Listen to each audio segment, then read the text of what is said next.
Howdy folks, in this video I'm going to talk about the YPM Music Mac Studio setup, my storage situation, what I do to replicate files for backups, how things are connected, speakers, interfaces, etc. And then I'm going to talk about my file organizational structure, what I do to stay organized and keep from going crazy with files, folders, projects, color coordination, etc. All thanks to a comment on one of my videos about hip-hop dramedy and keeping it simple. So this is in response to a user request. Keep those coming. I love making the folks out there happy because that's why I'm here to help. I'm a giver. So that being said, let's first dive into what my studio layout looks like. I did a little diagram here. All right, so here's a diagram of my studio. In the center, we've got, the old Mac Studio. It's an M1 Ultra, 20 cores, 128 gig of RAM, 2 terabyte internal SSD. Now that was probably the biggest decision. What storage do I want internally? You could go at 512, that's fine. But I wanted to have enough room internally to store the main Logic files and my main libraries, because I want those being quickly accessed, not having to go through a network interface or a USB interface. Now, granted, these days, Thunderbolt 3 and 4 are super fast, and I can get the same, if not better, performance going fully external. So maybe I could have gone with the 512, but I've been in IT for a couple decades or more, and it's usually suggested that you buy the biggest amount of storage and the most memory you can afford at that particular time, because you can always use more. So that's what I did. I ended up getting the 2 terabyte SSD internal. And then you got the connections coming out the back of that. This is the rear view of the Mac Studio. And so let's kind of work our way from the left. So right here, this Thunderbolt is going out to my Apollo Twin interface. That's a Thunderbolt interface. That's what all my audio inputs, basically my microphone goes into recording either guitar direct or my horns, vocals, things of that sort. That's what's going through there. It's a fantastic preamp. Makes things sound wonderful. It's got a bunch of built-in effects I don't even use. I just use it because it's Thunderbolt, and it's a really good preamp, high-quality preamp. And so that's giving me the ability to record acoustic instruments and voice into Logic. Logic is my dog. Let's talk about Logic for a brief second. I've been a Mac person since the 80s, okay? And GarageBand comes free with the Mac. GarageBand is a very, very good starter digital audio workstation, or DAW. Fantastic tool. You can do a lot with GarageBand. In fact, if you go to YouTube and search for GarageBand music, you'll find some really great stuff. But it's got a whole lot of limitations by design, because Apple wants you to upgrade to Logic Pro. Now, Logic Pro is only 200 bucks.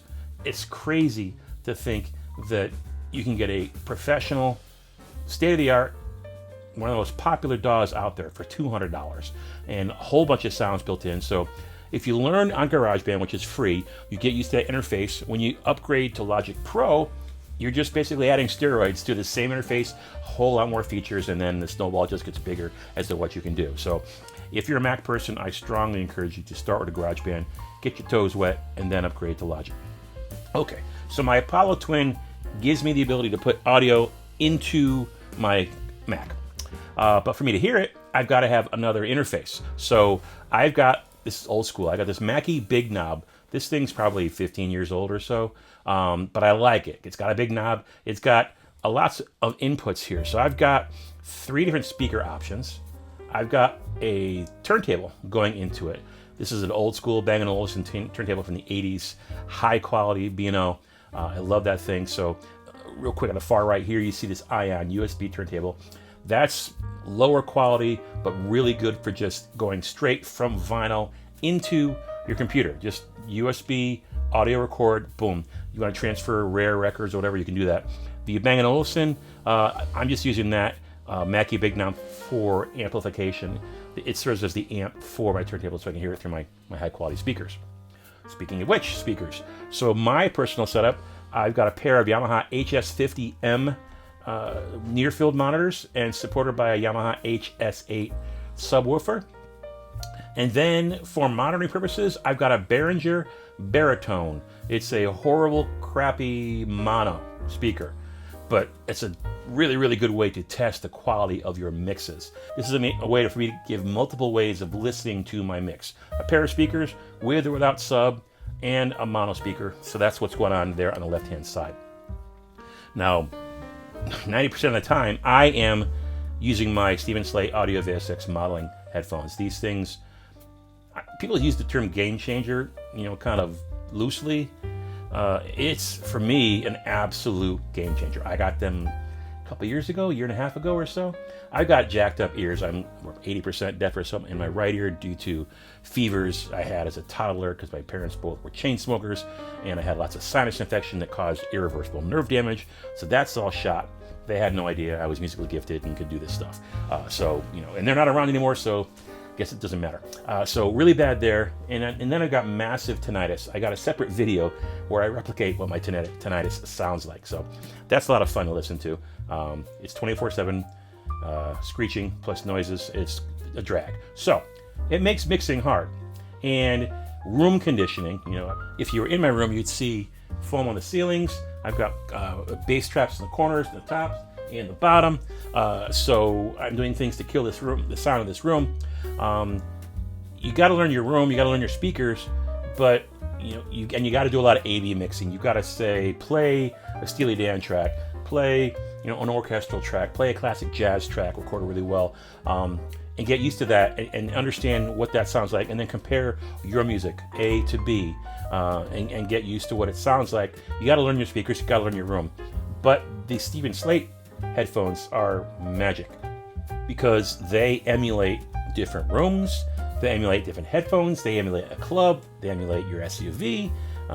They do a lot of different things, and it's incredibly accurate, the emulation. So you put those on and you really hear what your mix sounds like in a car. I used to literally upload stuff to SoundCloud, then walk out to my driveway and go online on my phone and listen in my truck to see what it sounded like.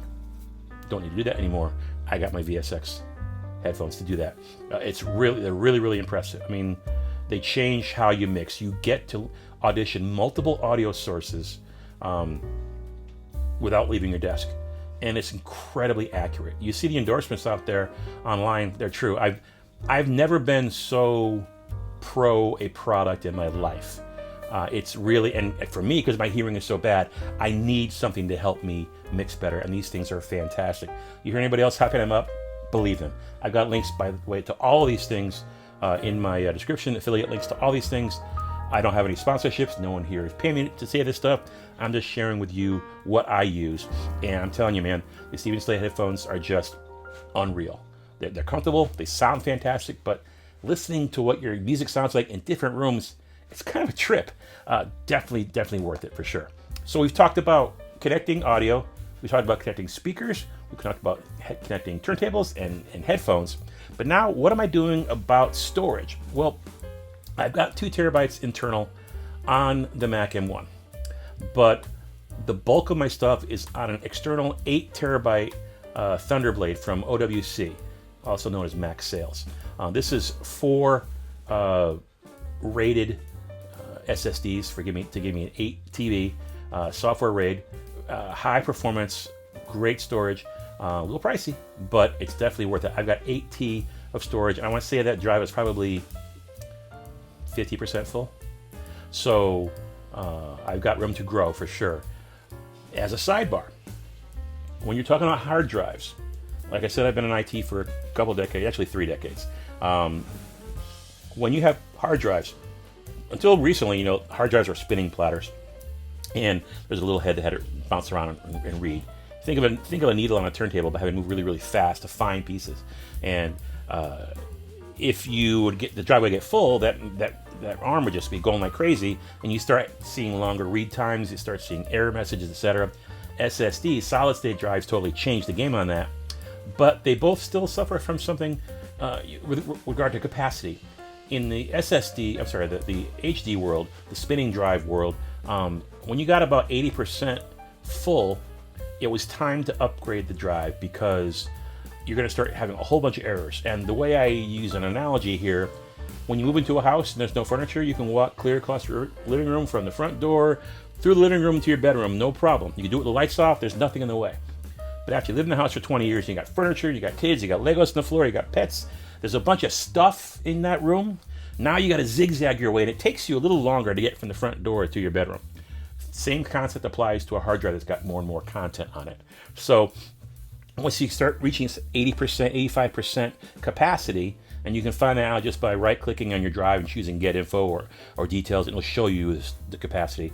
You need to start thinking about upgrading or changing how you organize your structures and adding more drives. So whenever I get near 80%, I go out and get a much, much bigger drive.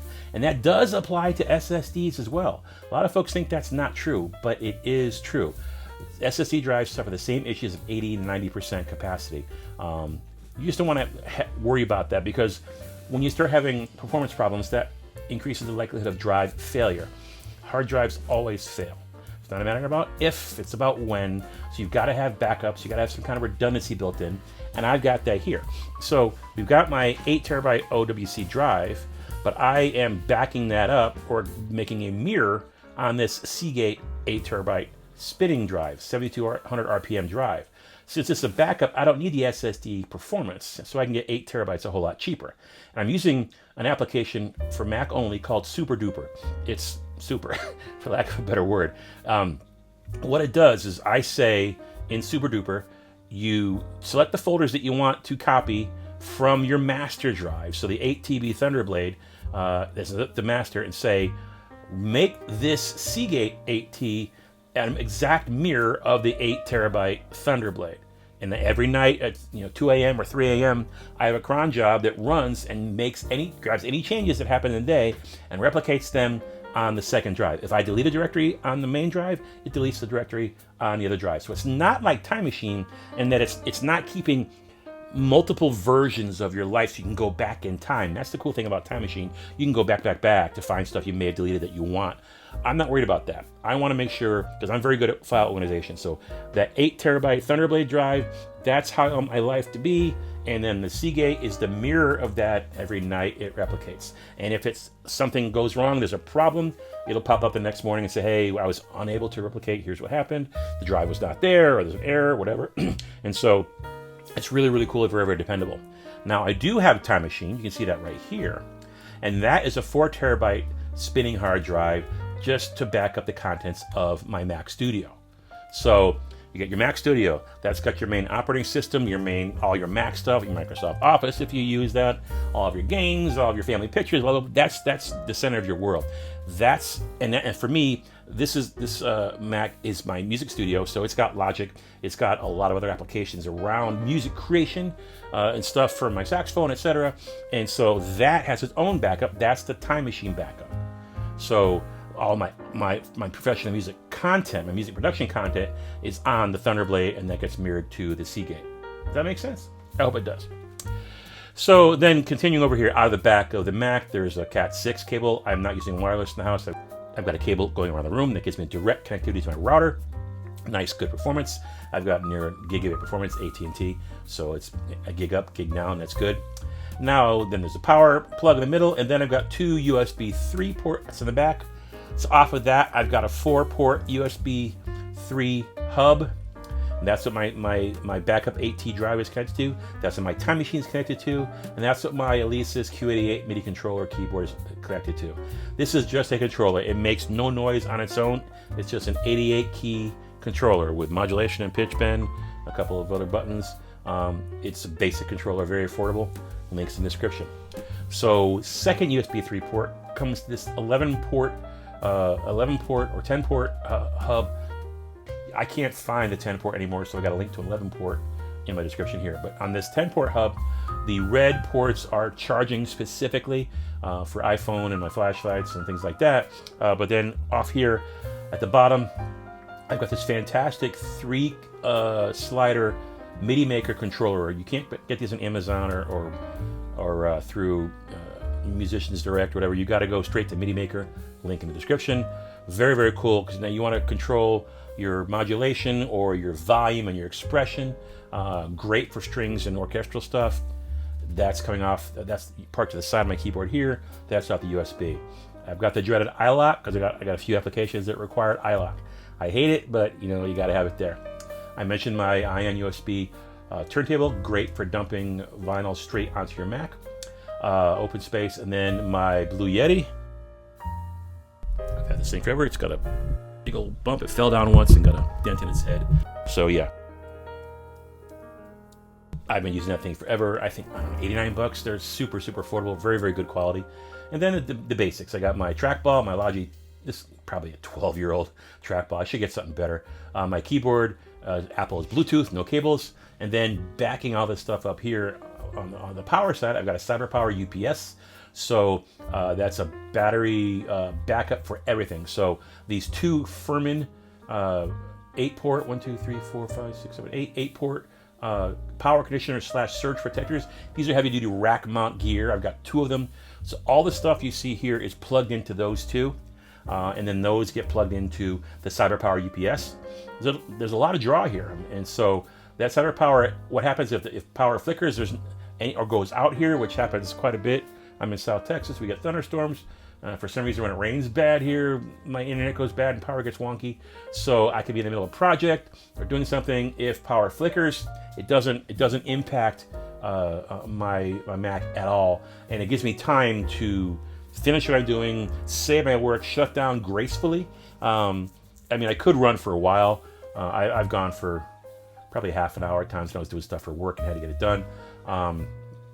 But once the power goes out, the CyberPower is no longer plugged in. So now you're drawing that battery, and with all this stuff I got plugged in, it drains the battery quickly. The main thing about the CyberPower and the Furmans is it gives me clean, surge protected power to protect all this expensive equipment. I'm not going to screw with my my Mac or my Apollo Twin or my hard drives.